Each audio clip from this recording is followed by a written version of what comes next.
Alright, here's just a little product review and how I have my Jeep set up electronic wise for my Jeep JK owners out there.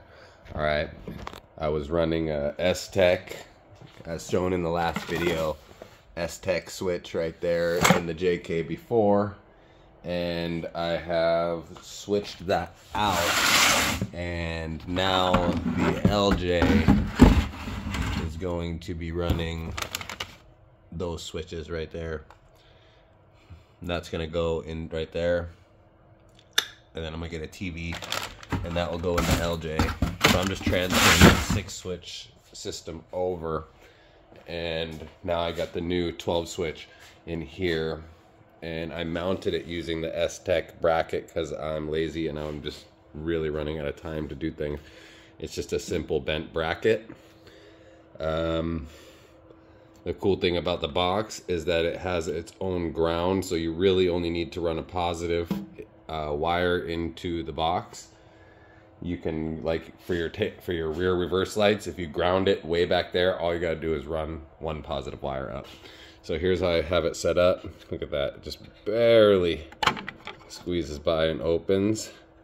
All the fuses, all the built-in relays, the battery cable, battery cables. I made all that, and that ground will go over here to the frame, and then the power wire goes over to the batteries.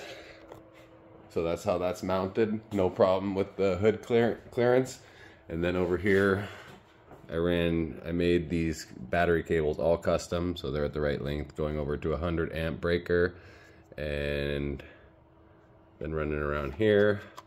And this is Genesis's new digital isolator instead of the mechanical one that I had before, because that one just ate power just with the Jeep just sitting, not doing anything. It was eating power. So this is digital. It's not using any power to connect or isolate the batteries. So this all looks pretty good. Very clean for how much is going on. Absolutely, like, I don't think a shop could have done a better job. And then I had my wife print me these at work. She works in ER, so they have label makers. And I just had her print me off everything to keep everything completely organized. And here's where it gets good. So I did have a hole up here from the old panel. So I made this out of carbon fiber. Hop up in this thing. So that's what I made out of carbon fiber. Made that switch panel to cover the hole. And it turned out alright. It literally took me like 8 days to make that thing. It's not completely perfect, but it is what it is. And it's solid. There's no movement in that thing. So this thing is badass. Because I know a lot of my buddies are running the aux beam, but the aux beam, you either have to, correct me if I'm wrong, you have to run it to your ignition switch, so you can only have it on when your key is on, or you have to run it to have a master switch. So you'd have to run like another little tiny switch similar to this. That's a master switch. You press that and it turns on all your switches. You turn that and it turns them off. But you don't have to have the key in. You can have the key completely out, be out camping, boom. Turn on your lights, whatever you need, and then go back, turn master off. And it's the same way with the mictuning. That's why I didn't buy an aux beam. This thing's badass, so you could turn it on, you could pick your color. Has yellow, or that's like a gold, that's a yellow. These colors might not show up good, and my camera kind of sucks. But there's blue, different color shades of blue. Yeah, it's pretty cool. And then you can dim it down real low, so this thing's not beaming you in the face when you're driving. So that's that, and then a quick little demo of how it works. Let me just dim the lights in here.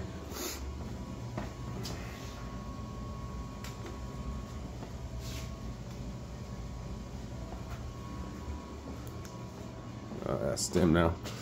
So the front one up here is gonna be my KCs up here, which you can see is on, and that's just one. I mean, those things, that's just when you need to x-ray someone, or you need to you know, send signals from miles away. And then the side lights, you can see those beaming up, the DNC Customs, and then the rear lights. So basically, if you turn all, and then there's the bumper light. So if you turn those three on, you have front, side, and rear 360-degree lighting without having all that roof rack bullshit on there. The switches are super crisp and nice. The halos right there and the rock lights.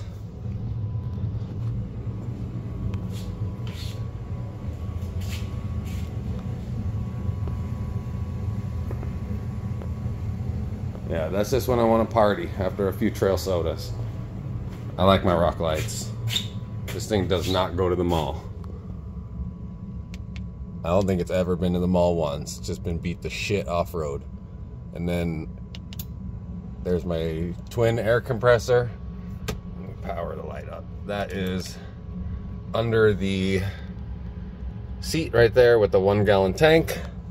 And then the front air beat. You can hear it click in. Let me go like that. You can hear the rear click in, and then you can hear them bypass off under the seat.